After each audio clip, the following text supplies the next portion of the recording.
Hey everybody, I wanted to try to do some Pocket PD, putting some videos in our staff bulletin each week to kind of share some strategies that you can use. Sometimes there's just not enough time to share all of the things, so I wanted to start this and see if I can spread a little more around as far as strategies that can work for kiddos. And today I'm going to show you something from OG called the 3-part drill. No, you don't have to be personally trained in OG to just do the 3-part drill. It's just a really good teaching strategy that you can use individually, whole group, or small group. Okay? And the 3-part drill is just what it says. It has 3 parts to it. There is a visual drill, an auditory drill, and a blending drill. And those 3 pieces help us build automaticity with knowing our letters, our sounds, and how to blend them quickly. So I'm just going to run through what the 3-part drill is with you today. So the visual part of the drill uses cards. These cards are very plain. There's no pictures on them. There's very little color. The vowels are yellow. The consonants are white. And that is purposeful to pull out the color. Just like in RGR, all of our vowels are red, right? We're trying to draw attention to the vowels because every word in the English language has to have a vowel sound. So we really, really want to have kiddos understand and see that. That's why they're a different color. So visual drill, I just hold up the card and the kids produce the sound, okay? So or E, if you know both long and short vowels, they need to say everything that associates with the letter. So or E, ing, ank, ink. We do this fast. Ong, I or I, sh, s, w, s, th, t, ul, ch, v, or O. Visual drill done. It's not always every letter in the alphabet. It's not always every diagraph or chunk that we're working on. It's kind of what's current and then having a couple review things in there. Now, auditory drill is that you are producing the sound and the children are writing the grapheme. Now I'm going to show you with sand, but please don't get hung up on using sand. You could use goo bags, you could use rice, you can have the children kind of write it on the palm of their hand.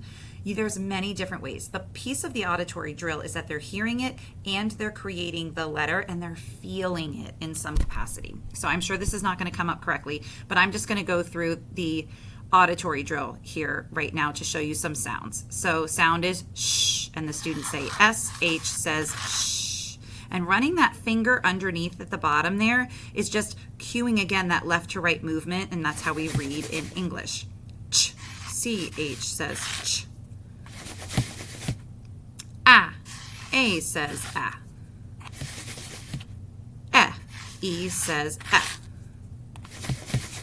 Ul, L and LL say ul. And we want kids to write all the different combinations that they know for the auditory drill when they're going through that. So if you're doing the F sound of F, that F sound, we want them to write everything down that they know that says F. So if you know F, they say F. If you know the PH diagraph, F, they should write that. And if they know the double trouble rule of FF, they should write that as well.